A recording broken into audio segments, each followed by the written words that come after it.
Bonjour à toutes et à tous. La publication de La misère du monde marque une première étape dans son engagement politique des années 1990. Il s'implique dans l'action politique en utilisant les médias et soutient les intellectuels algériens, les mouvements de chômeurs et les grandes grèves de 1995.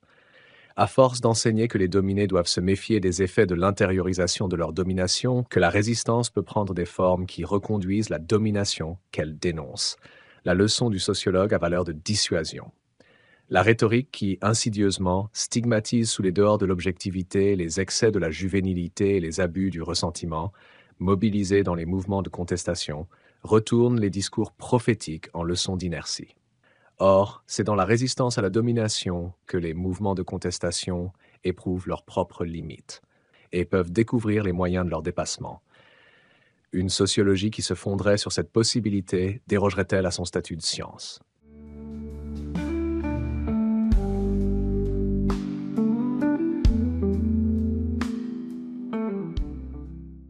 Bourdieu, qui aime citer Leibniz, selon lequel nous sommes automates dans les trois quarts de nos actions, conviendrait sans doute que la question des marges de manœuvre laissées à la liberté, c'est-à-dire à l'action politique, ne se réduit pas à celle du pourcentage restant ou des marges statistiques concédées à l'automate social.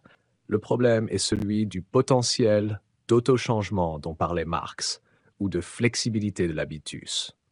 Que l'histoire incorporée réduise la plasticité des conduites des acteurs sociaux et avec elle les espoirs parfois démesurés d'autochangement n'autorise pas à réduire la dynamique sociale, Bourdieu en conviendrait aussi. Aux effets de changements morphologiques affectant les luttes qui se livrent au sein de chaque champ social.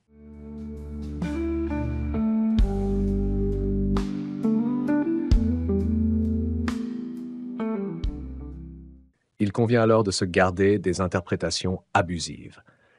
Bourdieu esquisse une théorie du changement social qui ne voue pas le social à une imparable immobilité. Les divers champs qu'il explore et construit sont compris comme des champs de force et des champs de lutte. Et seule une polémique simplificatrice peut y voir une négation des espaces de possibilité. Ces champs n'entretiennent avec les champs magnétiques que des rapports d'analogie. Bourdieu ne songe pas un instant à traiter les individus comme de la limaille, immédiatement aimantés par les champs de force dans lesquels ils sont pris. Ce sont des champs ouverts au jeu des acteurs. Aussi, ces champs de force ne sont-ils pas affectés d'une totale inertie? Ce sont des champs de contradiction et de lutte, habités par et ouverts sur une dynamique sociale. Et le jeu des acteurs n'est pas compromis par l'inertie de leur habitus.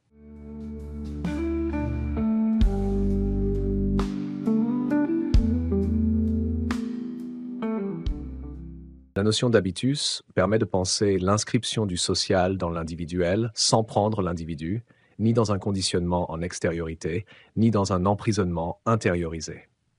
C'est au contraire une notion qui permet à la fois de dépasser la catégorie du sujet doté d'une intériorité toute puissante et la catégorie du comportement pris dans une extériorité déterminante. Ainsi, les individus pris dans les différents champs et dotés d'habitus spécifiques sont traités comme des agents, par-delà l'alternative entre sujet-auteur et sujet-porteur, entre individu et structure.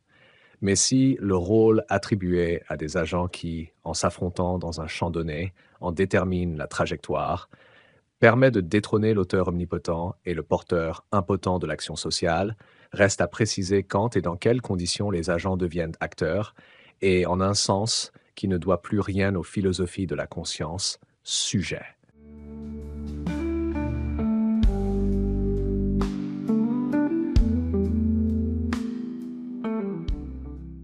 Faute de fournir ces précisions, on s'expose à laisser se creuser un gouffre qu'aucune politique de l'émancipation ne parviendrait à combler entre les leçons scientifiques des sociologues et le sens pratique des acteurs sociaux.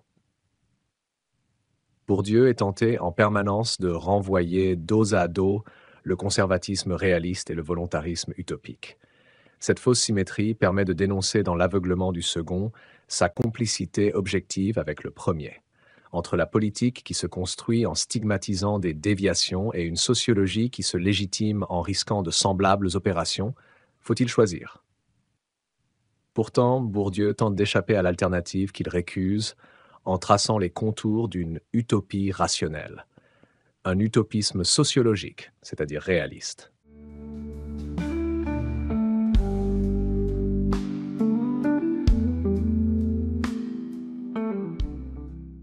L'abdication de toute rationalité n'est sans doute pas le meilleur service que la science puisse rendre à la transformation sociale. Aussi quand, dans l'œuvre de Bourdieu, la critique de l'école débouche sur la prescription d'une pédagogie rationnelle, quand la critique de la société se conclut par une utopie rationnelle, quand la critique de la politique en appelle à une politique rationnelle, l'adjectif ne sera jamais de trop. Mais à qui s'adresse-t-il si le sociologue récuse par avance ses interlocuteurs? Forçons le trait.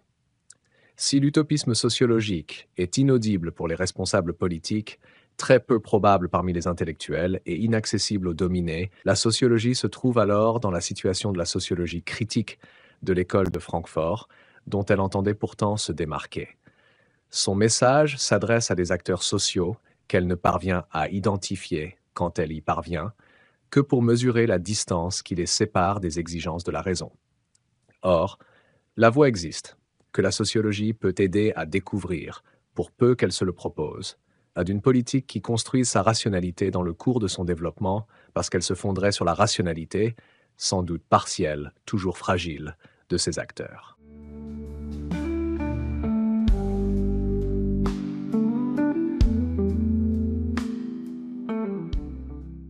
De même, la renonciation à l'universalité, au nom d'un relativisme généralisé, ne serait sans doute pas le meilleur service que la science pourrait rendre à sa vocation émancipatrice. Et Bourdieu de montrer comment l'universel se construit à travers les intérêts particuliers. Mais pourquoi cette universalité est-elle attachée de façon si insistante ou unilatérale à la vocation des intellectuels?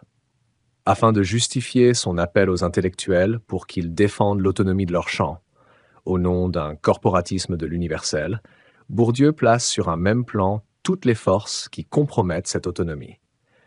Nul, ici du moins, ne songera à nier la puissance des forces de restauration qui menacent une autonomie chèrement conquise.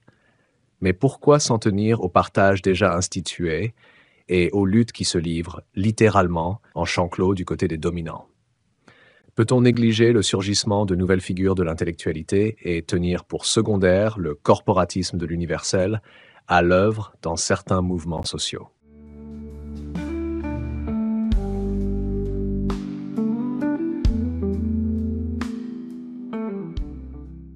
On comprend alors que la solitude de la sociologie n'est l'effet d'une certaine posture que parce qu'elle procède d'un biais théorique. Bourdieu, qui se méfie du biais intellectualiste quand il affecte la construction des objets de la sociologie, est moins vigilant quand ce biais affecte ses leçons. En effet, si la science elle-même établit qu'elle ne détient pas plus le monopole de l'universalité qu'elle ne détient le monopole de la rationalité, l'affirmation hautaine de sa supériorité et le culte solitaire de son indépendance seraient en contradiction avec ses enseignements. On ne peut concéder d'une main ce que l'on reprend de l'autre. Si la science n'est pas la seule dépositaire de la rationalité et de l'universalité, pourquoi en serait-elle l'ultime mesure et la seule garantie? L'utopie, si elle existe ou peut exister, doit exister dans l'objet de la science qui entend en tracer les contours.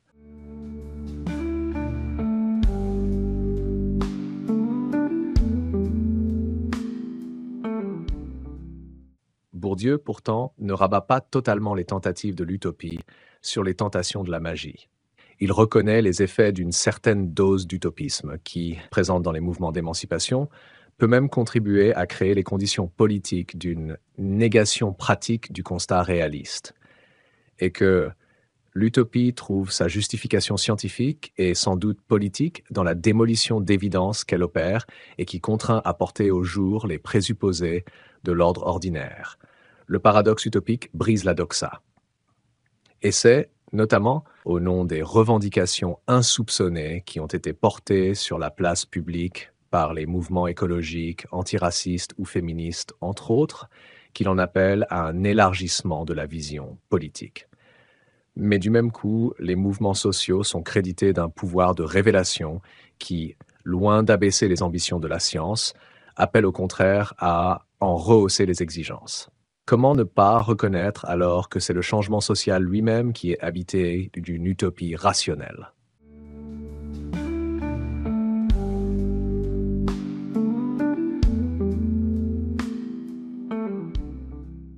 La tâche politique de la science sociale serait alors moins de travailler à définir un utopisme rationnel que d'y contribuer, en armant les agents sociaux qui sont directement impliqués dans sa mise en mouvement de la connaissance du probable pour faire advenir le possible.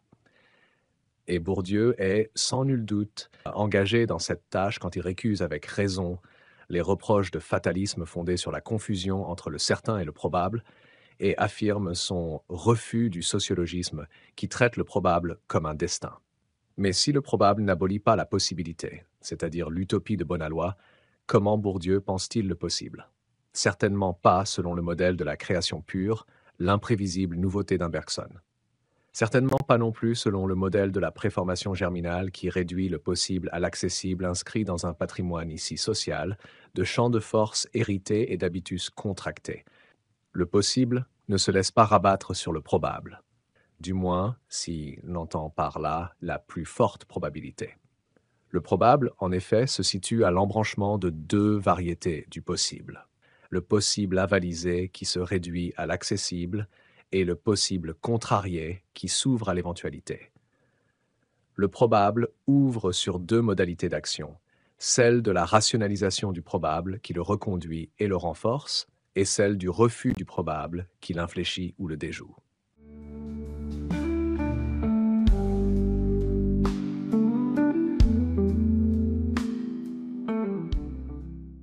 Or, pour contrecarrer le probable, pour introduire des éléments modificateurs, selon une expression que Bourdieu emprunte à Auguste Comte, il faut savoir et pouvoir s'appuyer sur les forces qui ne le rendent que probable.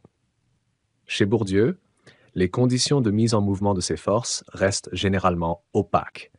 Il faut en outre déterminer quelles sont ces possibilités qui permettraient de déjouer le probable et quels en sont les effets attendus. Entre l'inflexion et la subversion du probable, l'éventail est large. Or, chez Bourdieu, le contenu, mais aussi le statut de la possibilité, reste en général indéterminé. Tantôt, il s'agit, semble-t-il, de la probabilité la plus faible dont il s'agirait d'augmenter le chiffre. Tantôt, et plus nettement, il s'agit de l'éventualité refusée qui esquisse une alternative. Mais il s'agit rarement d'une possibilité contrariée qu'il conviendrait de libérer, fût-ce au prix d'une rupture.